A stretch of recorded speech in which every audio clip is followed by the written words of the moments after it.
Hi everyone, আজকে mini ব্লগে সবাইকে স্বাগত।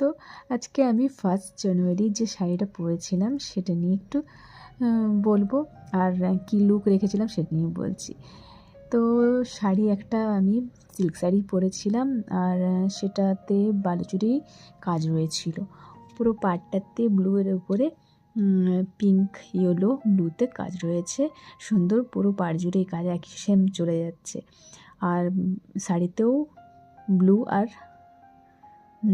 ইয়েলোতে একই রকম কাজ রয়েছে, বেশ ভালো। পুরোটাতেই মোটামুটি অল ওভার কাজ রয়েছে, তবে একদম শেষে প্রথম অংশটাতে কম কাজ রয়েছে, কিন্তু ওটা খুব কম অংশ জুড়ে রয়েছে, ম্যাক্সিমামটাই কাজ রয়েছে। আর এই যে ব্লাউজটা দেখছেন, এটা আমার অন্য শাড়ির পিসে দিয়ে বানানো, তবে এর সাথে ভালোই চলে যাচ্ছে কন্ট্রাস্টে, তাই পরে নিলাম। কেন কি ঠিক টাইমে আমার সব কোনোটাই হয়ে ওঠে না, তাই যা ছিল তা নিয়েই পরেছি। আর শাড়িটা পরতেও কোনো অসুবিধা হয়নি, আর প্লিট করে পরলাম, যেহেতু চার্চে যাচ্ছি পরে, সেই জন্য ক্যারি করতে সুবিধা হবে। এক আঁচল করলে একটু অসুবিধা হয়, তারপরে ঠান্ডার দিন, সাথে একটু শলও নিয়েছিলাম।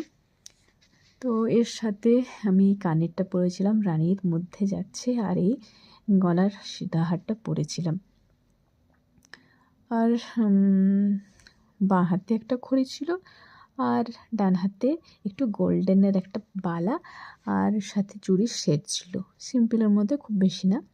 শাড়িটা যেহেতু গর্জিয়াস, সেজন্য এটাতে অনেক বেশি গর্জিয়াস লাগছে। তো আমার এই 1 জানুয়ারি নিউ ইয়ার স্পেশাল লুকটা কেমন লাগলো, শাড়িটা কেমন লাগলো, আর আমার সাথে জুয়েলারিগুলো আমি নিজের মতন করেই পরেছি। হ্যাঁ, গোল্ডেনের এই বালাটা ছিল, সাথে চুড়ি ছিল, আর ইয়াররিংসটা একটু আমি আলাদা পরলাম, এর সাথে গোল্ডেনেরও মানাতো, অ্যান্টিক গোল্ডগুলো মানাতো।